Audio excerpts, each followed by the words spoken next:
ప్రియా న్యూస్కు స్వాగతం. ఈనాటి ముఖ్యాంశాలు. సీఎం జగన్పై అదేవిధంగా శ్రీకాళహస్తి నియోజకవర్గ శాసనసభ్యులు బిఎఫ్ మధుసూదన్ రెడ్డిపై మండిపడ్డ బొజ్జల సుధీర్ రెడ్డి. జగన్ గారు ఏం చేశారని సిద్ధం సభలు అంటున్న బొజ్జల వెంకట సుధీర్ రెడ్డి. శ్రీకాళహస్తి ముస్లిం మైనార్టీ సోదరుల అభివృద్ధి జరిగింది అంటే గోపాలన్న పాలనలోనే. రైతులకు విత్తనాలు ఇచ్చేది కూడా రాజకీయం చేసిన గనుడు బిఎఫ్ మధుసూదన్ రెడ్డి అని వాపోయిన బొజ్జల. శ్రీకాళహస్తిలో ఉన్న కంపెనీలలో 40% ఎం ట్యాక్స్ వసూలు చేస్తున్న ఎమ్మెల్యే మధుసూదన్ రెడ్డి అని తెలిపిన బొజ్జల సుధీర్ రెడ్డి. అభివృద్ధి చేసేవారు కావాలో కబ్జాదారులు కావాలో శ్రీకాళహస్తి ప్రజలు నిర్ణయించుకోవాలని బొజ్జల వెంకట సుధీర్ రెడ్డి ప్రజలకు విజ్ఞప్తి చేశారు. ఈ సిగ్గులేని మధు ఫ్రస్ట్రేషన్కి పరాకాష్ట. అంటే ఈరోజు ఎవరు ఉన్నారంటే ఇంకొక 40 రోజుల్లో మన ప్యాకప్ అర్థమైంది. ఈరోజు 5వ వార్డులో ప్రచారం నిర్వహిస్తుంటే మీ వైసీపీ మనుషులు 2-3 రావడం జరిగింది. దాంట్లో ఒకడు నా దగ్గర వచ్చి సెల్ఫీ పక్కన మన రవెన్న ఇంకా బాలాజీ ఉంటే వాళ్ళు సెల్ఫీలు అడిగారు. సుధీరంతో ఒక సెల్ఫీ అని అతన్ని తీసుకొచ్చి సెల్ఫీ ఇప్పించే క్రమంలో అతని జోబులో కత్తి ఉంది. ఆ కత్తి ఎందుకు తీసుకొచ్చినారు వైసీపీ నాయకులు? ఒక నా మీద అటెంప్ట్ మర్డర్ ఈరోజు ఎందుకు జరుగుతూ ఉంది అంటే ఓడిపోతున్నామని తెలిసి ఈయన్ని పొడిస్తే సింపతి నాకు వస్తారా పిచ్చోడా? పోనీ నేను పోయా. ముస్లిం సోదరులు ఆవేశంగా ఆలోచన లేకుండా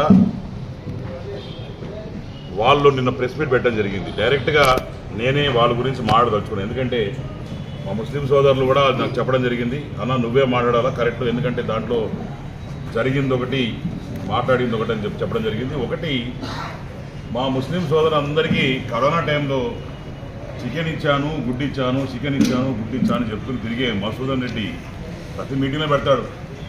అది ఎంత వద్దా మహా అంటే 50 రూపాయలు 100 రూపాయలు అవుద్ది. దాని గురించి అసెంబ్లీలో చెప్పినాడు, అమెరికాలో చెప్పినాడు, మొన్న పోయినప్పుడు బిగ్ గ్యాదరింగ్ కమింగ్ గోయింగ్ పోయినప్పుడు కూడా ఎక్కడ చెప్పినాడంట. దాని తర్వాత ప్రతి మీటింగ్లో ముస్లిమ్స్ మనోభావాలు దెబ్బతినేటట్టు. ఎందుకంటే ముస్లిమ్స్ దాంట్లో ఈ చేతిలో ఇస్తే ఈ చేతిలో చెప్పుకోరమ్మా. అది ప్రాఫిట్ మొహమ్మద్ గారు చెప్పిన ఇది. ఎక్కడో కూడా ఎవరికి సాయం చేసినా, అప్పు ఇచ్చినా, డబ్బులు ఇచ్చినా, ఫుడ్ ఇచ్చినా, ఇల్లు ఇచ్చినా, ఇంకేది ఇచ్చినా వాళ్ళు జనరల్గా ప్రాఫిట్ మొహమ్మద్ సిస్టమ్ ప్రకారం ఎక్కడ కూడా వాళ్ళ ఖురాన్లో కూడా రాసింది, ఎక్కడ కూడా చెప్పకూడదని చెప్పి. అట్టాడిది ఇదన్నీ కుంగల దొక్కి ఎమ్మెల్యే నోటికి వచ్చినోడు పిచ్చవాగుడు వాగుతా. ఆ రోజు ఎప్పుడో 4 సంవత్సరాల క్రితమో 3 సంవత్సరాల క్రితం ఇచ్చిన చికెన్ గుడ్డు గురించి ఇంతే మాట్లాడని చెప్పి ముస్లిం సోదరులందరూ నారికి వచ్చి వాళ్ళు రిక్వెస్ట్ చేస్తే నేను సరే అన్నాను. అసలు ఎందుకులే ఇవన్నీ వాడికి ఎందుకు మళ్ళీ అనవసరంగా పెద్ద హైప్ చేయడం, వాడు ఎట్టా ఓడిపోయే ఫ్రస్ట్రేషన్ ఉన్నాడు, ఇవన్నీ ఎందుకంటే లేదన్నా మా కొంతమంది చాలా మందికి ఇచ్చినారు కాబట్టి అవన్నీ తీసుకోవడం మొగం కొడతామని చెప్తే, ఇంకా పార్టీ ఆఫీస్ మీద చేస్తామని చెప్తే పార్టీ ఆఫీస్ ముందు కరెక్ట్గా ఎలక్షన్స్ టైము కాబట్టి ఇంకెక్కడైనా చేయండి అంటే ముస్లిం సోదరులందరూ కలిసి చేయడం జరిగింది. దీంట్లో ఈ గోరా అనే అతను, సిరాజు, పఠాన్ ఫరీద్, బుల్లెట్ జైషామ్ వీళ్ళందరూ కలిసి కూర్చొని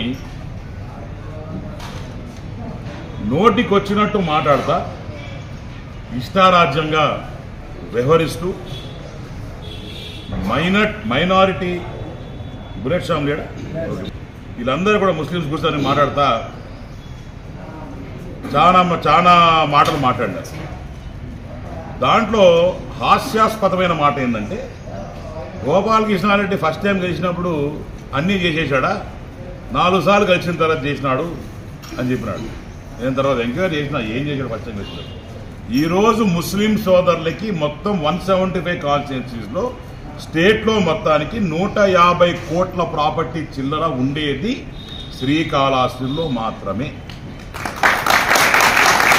అది కేవలం బొజ్జల గోపాలకృష్ణారెడ్డి గారికి మాత్రమే అయ్యింది. ఒక ఈద్గా కావచ్చు, షాదీ మహల్ కావచ్చు, బరియల్ గ్రౌండ్స్ కావచ్చు, దాని కాంపౌండ్ వాల్ కట్టించడం కావచ్చు, రకరకాలుగా డెవలప్మెంట్ చేసిన నేత మా నాన్నగారు బొజ్జల గోపాలకృష్ణారెడ్డి గారు. ఆయన్ని కూడా, చనిపోయిన ఆయన్ని కూడా అవహేళన చేస్తూ వాళ్ళే ఒప్పుకున్నారు మీటింగ్లో. ఎంత తరగైన వాళ్ళు అంటే వాళ్ళే ఒప్పుకున్నారు. ఫస్ట్ టర్మ్ ఏం చేయలేదని, ముస్లింకి ఏం చేయలేదని ఒప్పుకున్నాడు ఆయన బహిరంగంగా. ఈ నలుగురు కూర్చొని మీటింగ్ పెట్టుకొని ఫస్ట్ ఇయర్లో ఏం చేయలేదు, మళ్ళా గెలిచింది చేస్తారంట. ఇప్పటికే దిక్కు లేకపోతే తర్వాత ఏం చేసేది తలకాయ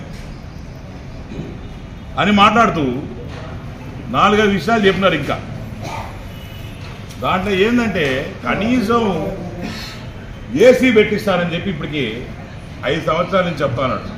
ఎంత అవుతున్నా 30,000-40,000 రూపాయలు ఏసీ కూడా పెట్టించలేనివాడు ఈరోజు ఎమ్మెల్యే.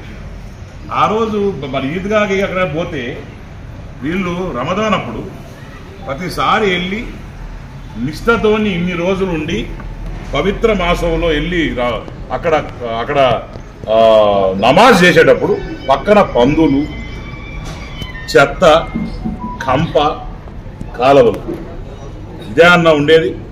5 సంవత్సరాల్లో ఈ డెవలప్మెంట్ చేసి ఇదే అన్న ఎమ్మెల్యే.